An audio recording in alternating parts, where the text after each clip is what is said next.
Hello, I hope you've had a really great week. I hope you've been doing a lot of chain stitch. Here's my ball of chain stitch that I've got. If you look, it's just one long chain, and I did it with my 3mm needle with the double knit thread. And I'm going to tell you what you can do with your ball of chain stitch. What I did earlier this week was I did chain stitch in all different colours and worked it up this lovely bottle. And I'm going to show you how you can achieve that as well today. So I'll just put that down. So for this you need a bottle, any bottle. It could be plastic, it can even be a tin can, it can be anything you've got that you want to cover. You need PVA glue is the best because it just dries clear, but any glue you've got. You may need a scissors to cut the end, and you obviously need your ball of yarn. Now, I would normally have a glue spreader or a paintbrush, but in these times I haven't got one, so I have got my finger. So the first thing you need to do is at the bottom of the bottle, apply a little bit of glue around the bottom. It doesn't need a lot of glue. This is something that children can do or anything. Because it's nice and messy and sticky, but it's not too much. It's not too difficult. Then you get your end. With my sticky finger, I'm going to rub it all up the end of the yarn like that, just to make it a little bit tacky and sticky. Then I'm going to lay the loose end, the tail end, on the bottle and have it facing up, and then just work the yarn neatly around the bottle. It's a little bit fiddly at first. When you get into a rhythm, it kind of just lends itself, and you just go round and round and round and round and round, and it's quite therapeutic and a bit mindful. You can just focus on the bottle and just enjoy it. And if you get any big gaps, you just rub them together like that, close them up, because it's not actually stuck firm yet. You see I've got gaps there. Well, all I'm going to do is just close them up a little bit. Give that a little bit of a tug there, because it seems to be a bit of a thing, and then just keep going round and round.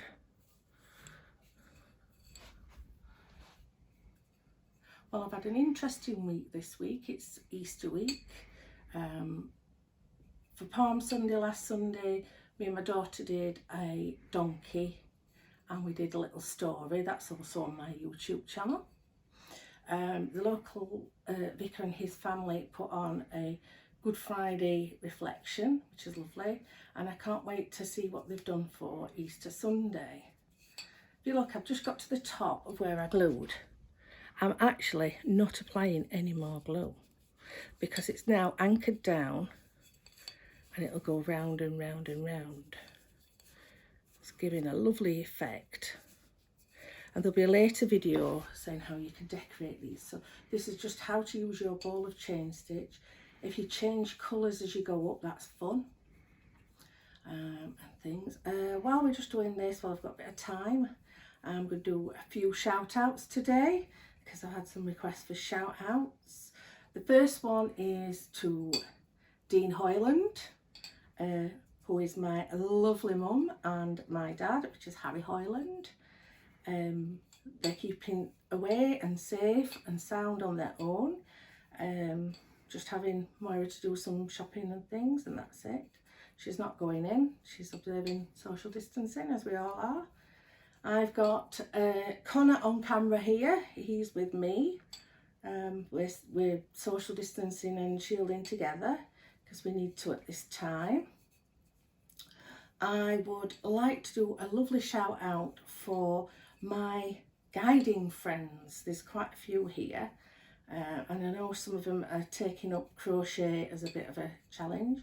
So first one is to Amanda Patton, her daughter Molly, hi Mols, and to Chris, her husband. Loving the pictures of them in the garden, that's fantastic. Also from Elsica, I'd like to shout out to Louise, the Rainbow Leader, and her children, to also to Steph and to Ebony. Loving your TikToks, Ebony. Keep them coming, keep them coming. To Chrissy and all her family. I saw Digby the other morning having his walk. He's looking fantastic. I'd also like a shout out to Shalina and all her family. Missing you loads at Brownies, and I hope you're recovering from your operation you had a few months ago. I think that's most of Elsica. Oh, Elsica Guides. Hi Emma from Elsica Guides and your family.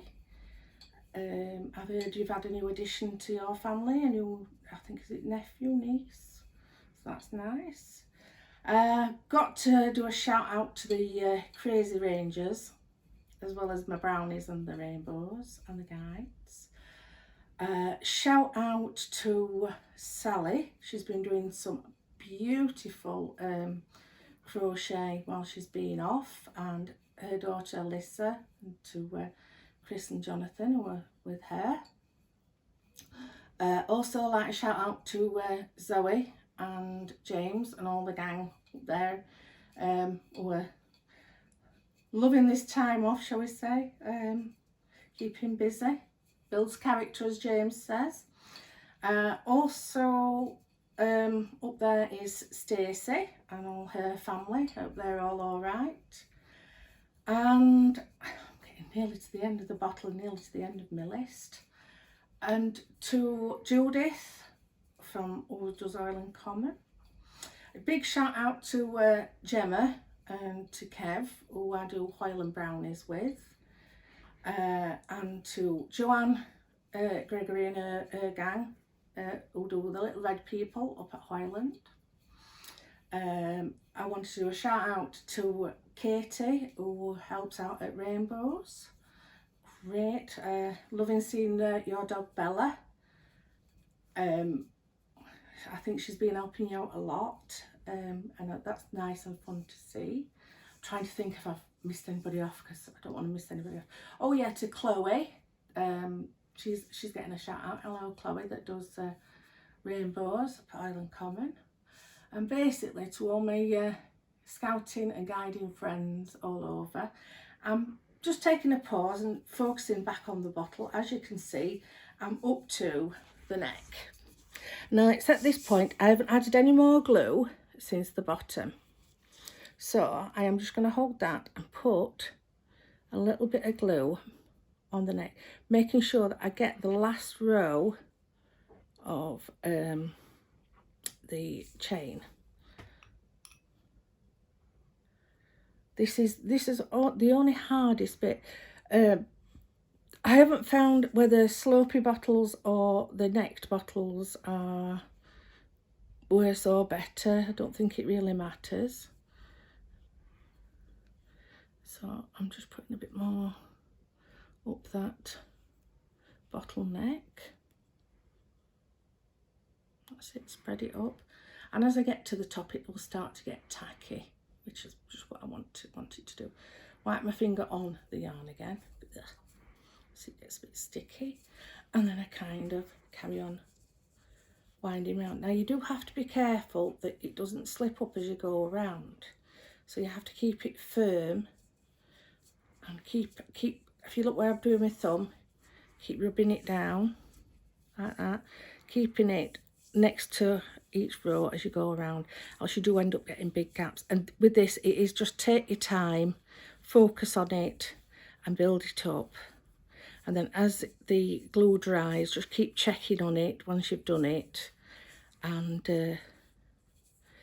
just keep making sure you haven't got any gaps. So I think I've done a shout out to everybody. I'm trying to think if I've forgotten anybody. If I've forgotten anybody, I am so sorry.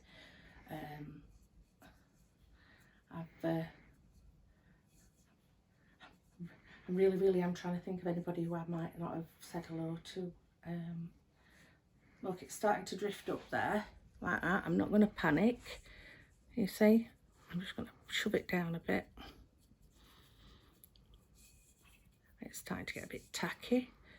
If you find out you need to put a bit more glue on, that's fine.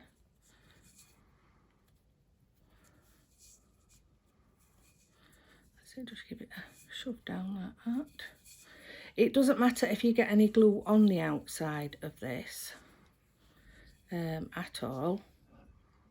As you can see, the body of it was quite quick, and this is taking the time now. It doesn't really matter. I'm putting plenty of glue on this bit actually, because it needs it. Even if it goes right through the chain, it'll just dry, and it gives you a lovely effect anyway. So this is the kind of first make and do video I've done. I'm a little bit nervous. I hope that's not showing too much. And please contact me if you want any questions answering. If you've got any ideas of any videos you want to see me do. There are going to be some more videos going on now, from now on, because I've got a lovely cameraman, haven't I? With nodding. He'll deny that later, but he is.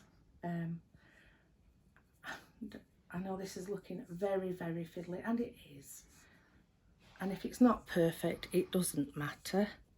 You see, I'm slowly building it up now, so it is worth taking the time, but it is covering now. And then you find this, you think, oh, it's not going to stick, it's not going to stick, and then all of a sudden it sticks, and it's lovely, and it looks really well. At the minute it looks a mess. And the thing is, if you have got any gaps when you've finished, that's where you can put your embellishments on and make it look special and astounding.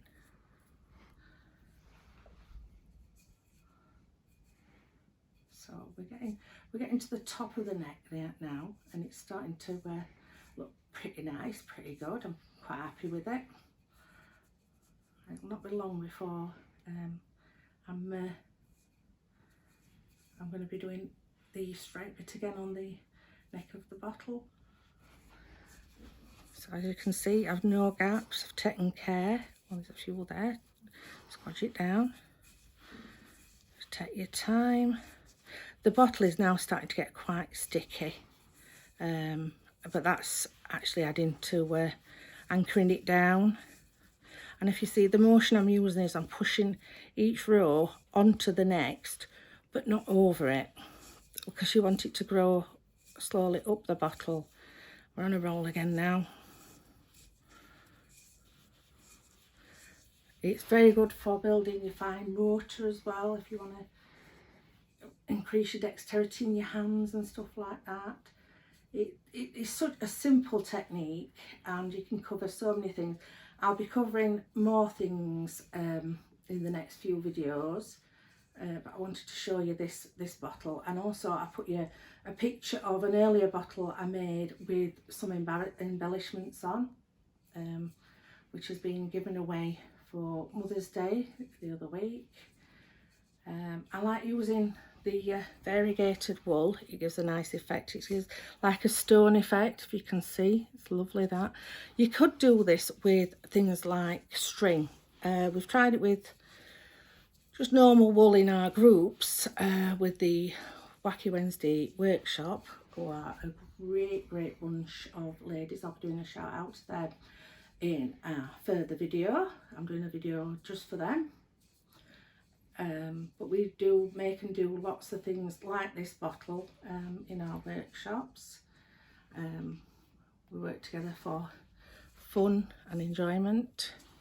Don't rush this last bit, make sure it's as neat as the other. And it takes up quite a bit of your chain that you've been working on. And it's a good use of your chain stitch. And as you can see, I'm doing this all in real time, this video. It's not actually taking too long to build up to the top. This is not the first bottle that I've done, so I'm quite quick at it. And I've noticed when you get to the top, keep the bottle still like this, and wind the wool round it, which is opposite to what I've been doing. And then when you get to the top, I always like to leave, you can leave the top like that open to show that it is still a bottle. Then you get your scissors, holding it tight, just snip the length, about that long, don't worry about that. And then you just tuck it in towards the back, tie a little knot, cross knot, push it to the front and it'll pull tighter, and then do it again. That will leave you with, that's it, pull it tight, a little tail like that. Don't worry about that, because what you can do is snip it. You want to leave about 1 inch. Yeah, that. Get the glue, your finger, glue along the length of the fluffy bit and glue it down. Nobody, once that's dry, is going to see where that end is. Just work it into design like that. And that is just going to be left to dry. I'm going to do some embellishments for it. You could do some flowers for it, some stripes. I do like the multicoloured bottle, and I'm going to have these out in my garden just as an ornament. I think it's worked really, really well. There's no great big gaps in it or in that one, and I think the effect is absolutely amazing, and it's a good use of your chain stitch. Well, that's all for now for the chain stitch. I'll be doing another video very shortly, getting you into the double crochet stitch. So for today, bye bye everybody, and happy hooking!